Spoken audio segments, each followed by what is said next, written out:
जय हिंद। इस वीडियो में मैं आप लोगों को भूगोल के एक महत्वपूर्ण विषय जनसंख्या का प्रवास के विषय में जानकारी दूंगा। सबसे पहले आपको जानना चाहिए कि जनसंख्या का प्रवास क्या होता है। तो सामान्यतः जब कोई व्यक्ति या व्यक्तियों का एक समूह यानी कई व्यक्ति अपना निवास स्थान छोड़कर किसी अन्य स्थान पर जाते हैं तो इस प्रक्रिया को जनसंख्या का प्रवास कहा जाता है, चाहे वह अल्पकाल के लिए जाए या दीर्घकाल के लिए, एक दिन के लिए जाए या हमेशा के लिए जाए, किसी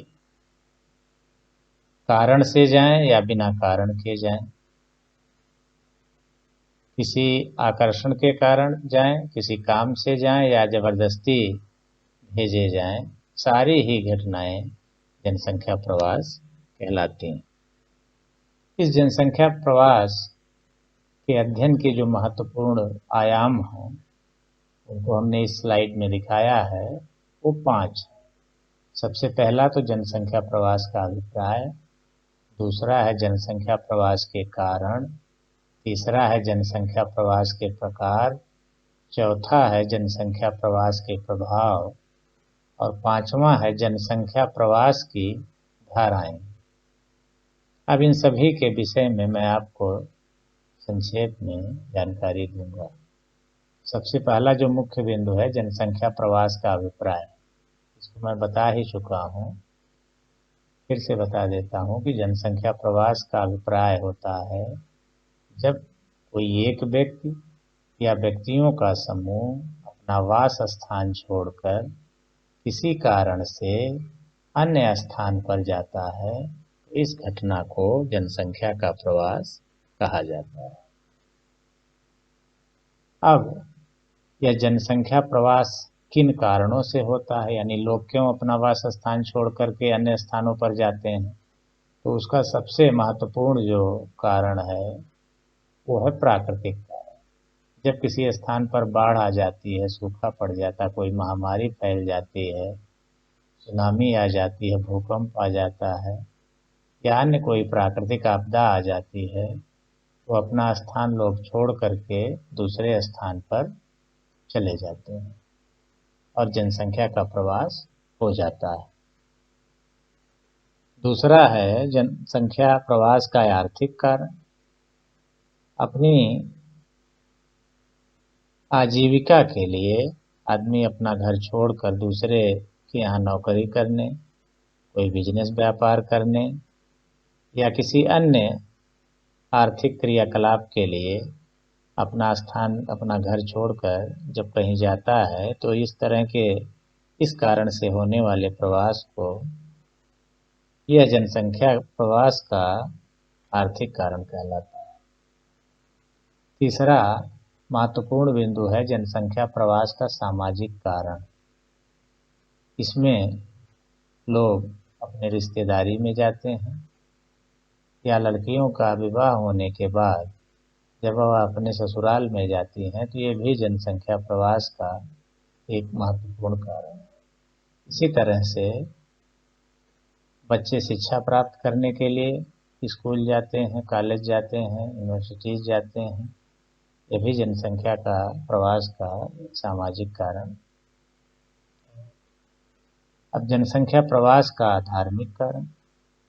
प्रत्येक धर्म के अनुयायी अपने धार्मिक स्थलों की यात्रा करते हैं और इस तरह से यह जनसंख्या प्रवास का धार्मिक कारण है। जैसे हिंदू लोग अयोध्या, मथुरा, काशी की यात्रा करते हैं, गंगोत्री, यमुनोत्री की यात्रा करते हैं।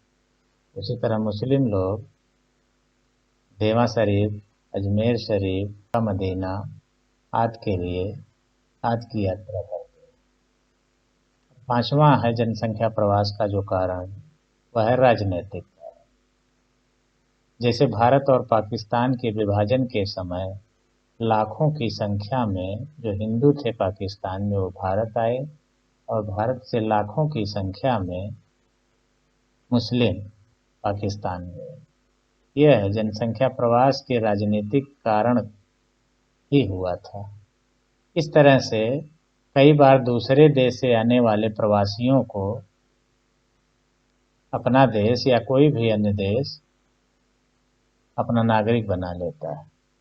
जैसे भारत के पड़ोसी देशों से आने वाले हिंदू शरणार्थियों को भारत ने अपना नागरिक मान लिया और यहाँ उन्हें जनसंख्या प्रवास की अनुमति दे दी, यानी यहाँ रहने की अनुमति दे दी।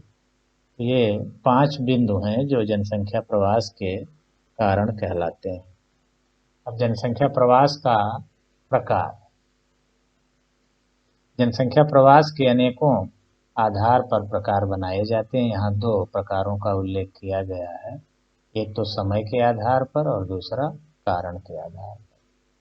समय के आधार पर प्रवास 3 प्रकार के होते हैं। एक अल्पकालिक होता है जो 1-2 दिन के लिए होता है,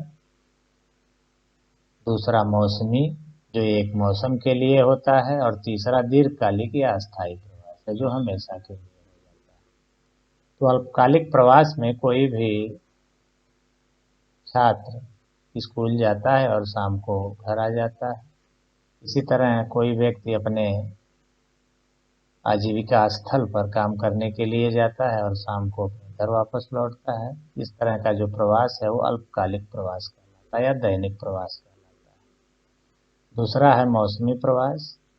इसमें जैसे भोटिया उत्तराखंड के जो जनजातीय समूह हैं, ये गर्मी के महीनों में अपनी भेड़ों के साथ पहाड़ की चोटियों की ओर चढ़ते जाते हैं, और जब ठंडी का मौसम आता है तो भेड़ों से बने शाल, स्वेटर, टोपी आदि को मैदानी भागों में बेचकर अपने लिए सामान इकट्ठा करते हैं, और जब गर्मी का महीना आता है तब फिर ये पहाड़ों की ओर अपनी भेड़ों को लेके चलते जाते हैं।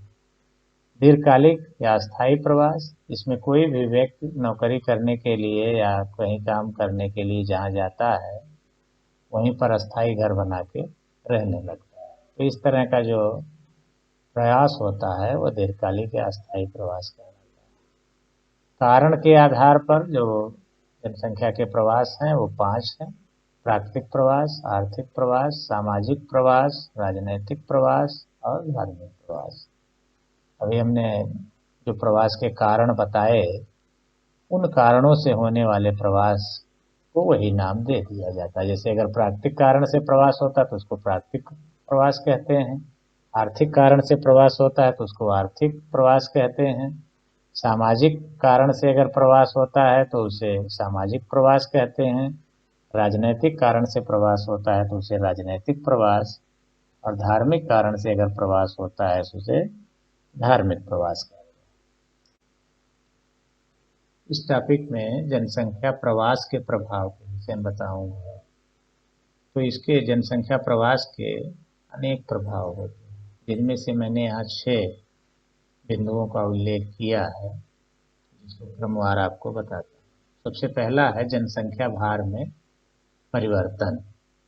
जहाँ से लोग जनसंख्या का प्रवास करते हैं वहाँ पे जनसंख्या कम होती है, और जहाँ पर जाते हैं वहाँ पर जनसंख्या बढ़ जाती है।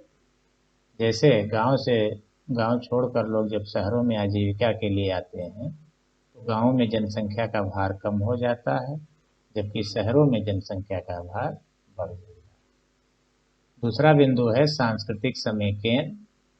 इसका अभिप्राय ये है कि प्रवास के कारण सांस्कृतिक संस्कृतियों का मिश्रण होता है। जब कोई भी व्यक्ति कहीं पर जाता है तो अपने साथ अपने आचार विचार, संस्कृति, भाषा को भी लेके जाता है और वहाँ पर उसका प्रसार करता है, और दूसरे जगह पर जब रहता है और फिर अपने घर वापस आता है तो वहाँ से जो सांस्कृतिक गुण सीखे रहता है उनका अपने क्षेत्र में प्रसार करता है। इस प्रकार से संस्कृतियों का मिश्रण होता है और एक अलग प्रकार की संस्कृति का निर्माण होता है। तीसरा है पारस्परिक उन्नति। जब लोगों का प्रवास होता है तो उनके साथ उनके ज्ञान, विज्ञान का भी प्रवास होता है और वो जहाँ पर भी जाते हैं अपने ज्ञान तकनीक के द्वारा वहाँ का विकास करते हैं। इस प्रकार वहाँ की भी उन्नति होती है और वो जो आजीविका कमाते हैं, वो पैसा जो प्राप्त करते हैं उसको अपने भी गांव क्षेत्र में भेजते हैं, तो इससे वहाँ का भी विकास होता है। जैसे भारत से प्रवास करने वाले अनेकों प्रवासी अपने घर परिवार में वहाँ से पैसा भेजते हैं, तो इससे यहाँ पर भी उन्नति होती है और जहाँ वो काम कर रहे हैं वहाँ की भी उन्नति होती है। चौथा पॉइंट है तकनीक एवं गुणों का प्रसार। जब कोई व्यक्ति कहीं पर जाता है तो अपने साथ अपनी तकनीक और गुण को भी ले जाता है और वहाँ उसका प्रसार करता है।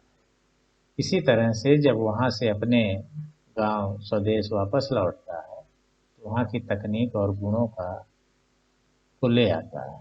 इस प्रकार से दोनों जगहों पर तकनीक और गुणों का प्रसार होता है। पांचवा बिंदु है सांस्कृतिक उन्नति। जब दो संस्कृतियों का मेल होता है तो इससे दोनों संस्कृतियों की उन्नति होती है। जिस संस्कृति में जो चीज की कमी रहती है वह दूसरी संस्कृति से लेता है और इस प्रकार से वह संस्कृति भी उन्नत होती है। छठा है वैश्विक शांति और सद्भाव में वृद्धि। प्रवास के कारण ही एक राष्ट्राध्यक्ष या मंत्री एक देश से दूसरे देश की यात्रा करते हैं, जिसके कारण अनेक प्रकार की संधियां होती हैं और विकास होता है और सभी का विकास होता है। अब जनसंख्या प्रवास की धाराएं या तरंगों के विषय में आपको बताएंगे। इसके अंतर्गत जो अपने देश से दूसरे देश को लोग गए हुए हैं उनके विषय में जानकारी की जाती है या अंतर्राष्ट्रीय प्रवास इसको कह सकते हैं, उसके विषय में इसमें जानकारी दी जाती है। तो भारत से जो विदेशों की ओर जनसंख्या का प्रवास हुआ है उसकी तीन धाराएं या तरंगें प्रमुख हैं। सबसे पहली है जनसंख्या प्रवास की जो पहली तरंग है वह अंग्रेजों के समय की, उपनिवेश काल की, जिसमें अंग्रेजों ने उत्तर प्रदेश और बिहार से अनेक मजदूरों को गिरमिटिया एक्ट के तहत मालदीव, मॉरिशस, अनेक अफ्रीकी देशों, ब्राजील आदि में काम करने के लिए भेजा, जो बाद में वहीं बस गए। इनकी जो दशा है वह दासों से अच्छी नहीं थी। दूसरी है जनसंख्या प्रवास की द्वितीय तरंग। इसके अंतर्गत स्वतंत्रता प्राप्ति के उपरांत अनेक व्यापारी, साहूकार और जो व्यापार से संबंधित लोग थे उन्होंने अपने व्यापार को बढ़ाने के लिए या कई अन्य लोग जो अपनी जीवन दशाएं सुधारना चाहते थे वो दूसरे देशों में प्रवास किए, जिनमें सबसे ज़्यादा प्रवास पश्चिमी एशियाई देशों और अफ्रीकी देशों में हुआ। 1970 के बाद जब सऊदी अरब, ईरान, इराक आदि में तेल की खोज हुई, वहाँ बहुत ज़्यादा मात्रा में श्रमिकों की आवश्यकता हुई, जो एशिया और विशेषकर भारत से भारी संख्या में लोग वहाँ गए और आज भी जा रहे हैं। यह जनसंख्या प्रवास की द्वितीय तरंग। अब जनसंख्या प्रवास की तृतीय तरंग, इसके अंतर्गत वर्तमान समय में डॉक्टर, सॉफ्टवेयर इंजीनियर, प्रबंधन क्षेत्र में कुशल लोग America, Canada, great Britain, France, Germany, Australia, Singapore इत्यादि देशों में जा रहे हैं। इनका कारण ये है कि ये अपने जीवन स्तर को बड़ी तेजी से उच्च करना चाहते हैं और इसीलिए विदेशों को जा रहे हैं और वहाँ से कमाई करके अब पैसा अपने देश और अपने परिवार को भेजते हैं, जिससे ये अपना भी जीवन स्तर उच्च कर रहे हैं, अपने परिवार का भी कर रहे हैं, और जिस देश में जाते हैं वहाँ पर तो उनका विकास करते हैं।